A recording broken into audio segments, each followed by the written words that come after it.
Homeland Security Expo at New Delhi's Bharat Mandapam brought together defense experts, operators and tech innovators from across the world. Now with India and indeed the world ramping up security spending, Chakra went to see what's on offer and what's next.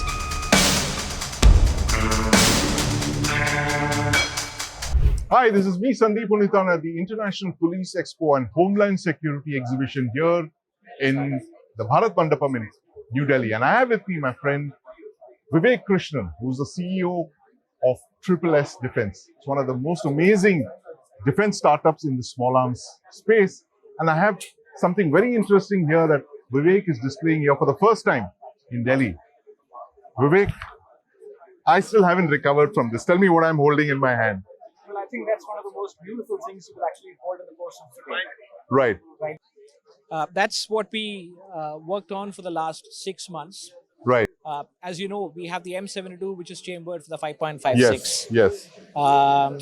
As we kind of started working on refining the short stroke piston on the 5.56, there was a thought which my design team actually came up with saying, now that we're international, we should actually start thinking about having international caliber weapons as well. Right. And we've got to start progressing towards catering to a certain user profile and customer, which requires more than what is standard. Right.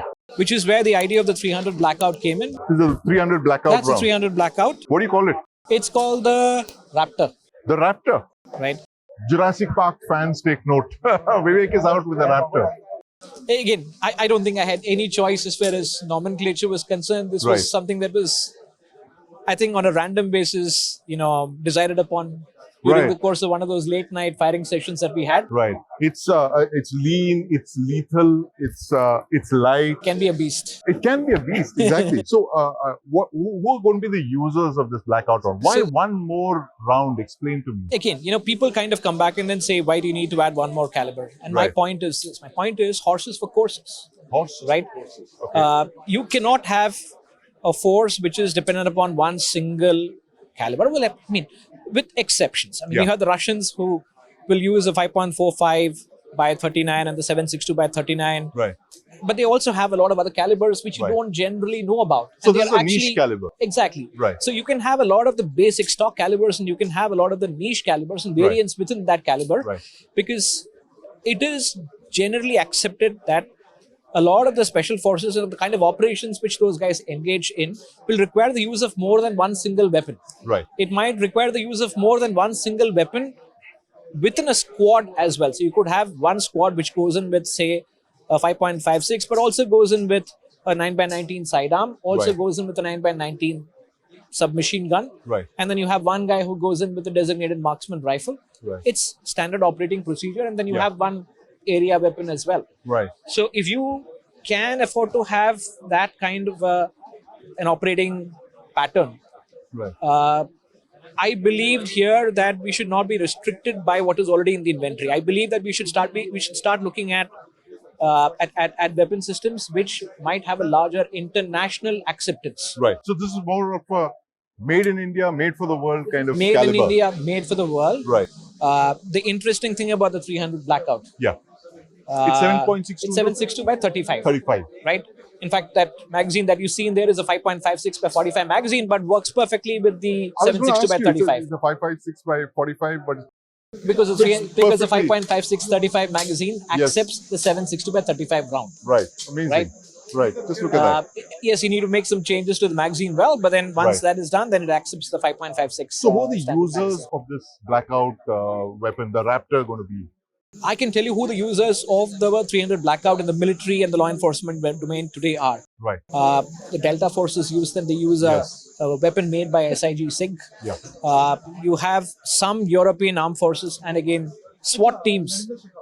In Europe, it's very common for SWAT teams in the police domain also to be using some of these calibers. So this is the caliber that's replacing the MP5 9x19. I don't think the 300 Blackout will ever replace a caliber. All right. Like I say, this is a horses for courses kind of an option, right?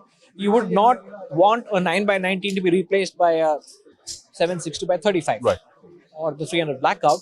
But it is very likely that certain operations where you would go in with a 9x19 will also have a backup 7.62 by 35. Right. The reason why you have forces using the 300 Blackout is one, it has two variants. It has a subsonic variant and also a supersonic variant. Right.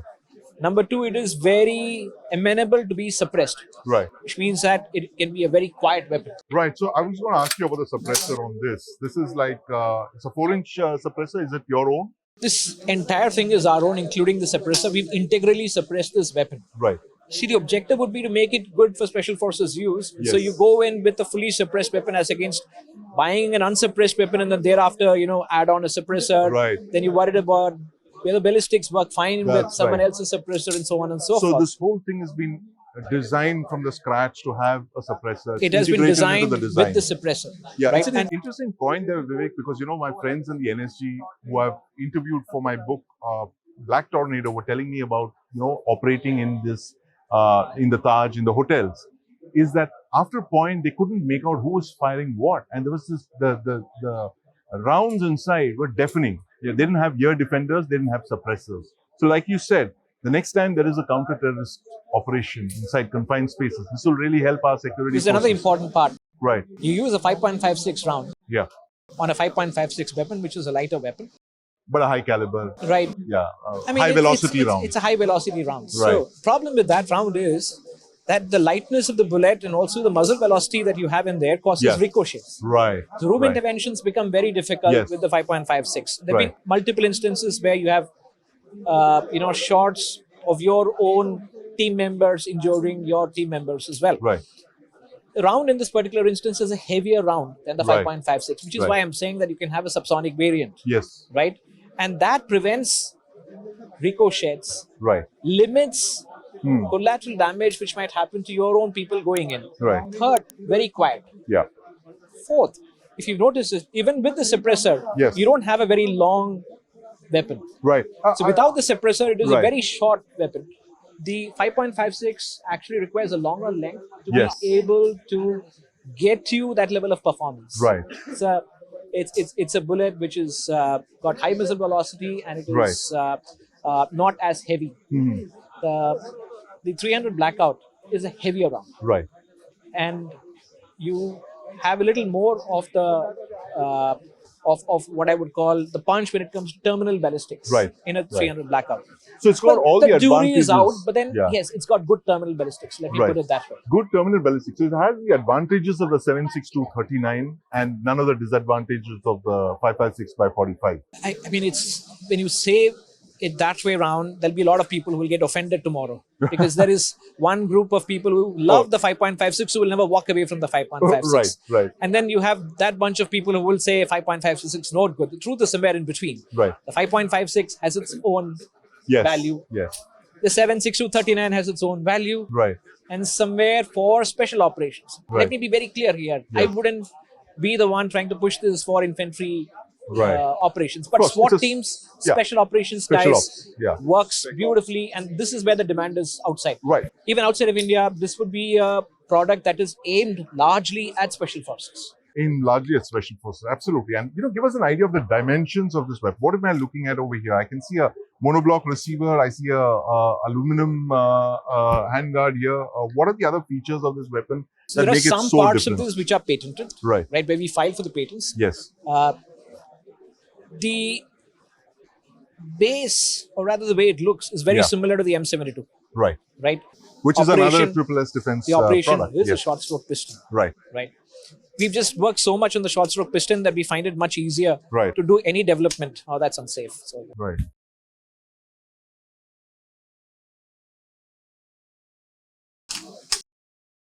bolt open, Right. right? Remove the magazine. Uh, That's it. Now bolt, close the bolt. close the bolt. That's it. There you go.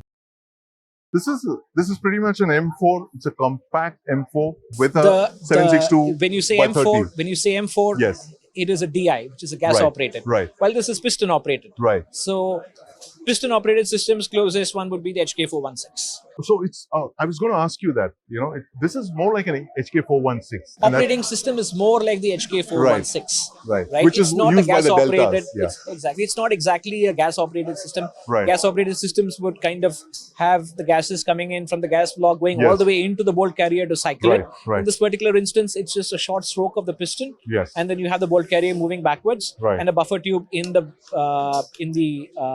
buttstock which holds the buffer spring. Right. Right. Okay.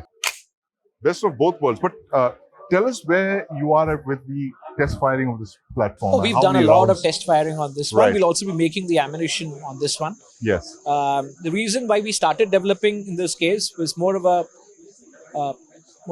I'd say, a design pursuit. Right. Right. We've seen the market outside of India. Right. We're trying to convince people in India to see the merits of some of these weapons. Right. Again, we're not in the rush to get thousands and thousands of weapons sold. We're trying to get a good quality product out and to see if the customer can actually find something which syncs with his mission criteria and operations. Right. If that happens, then we'll be very, very happy. We don't believe this is going to be one of those, big time deals. We don't want this to be one of those big time deals as well. If that was to be the case, then the 300 Blackout would be finding acceptance in every single infantry, which is not the case. It is still being used by a sort of a bunch of people who, amongst the many weapons they use, also use the 300 Blackout for the specific mission criteria, which might be urban battlefields, which could be, contained environments, which could be where you do not want to cause any damage to the people around you or the assets around you. So, aircraft hijackings, for example, could be one of those. You could have instances in ships, right? You could have instances of use in urban environments where you do not want to kind of have ricochets and then killing of other people inside there.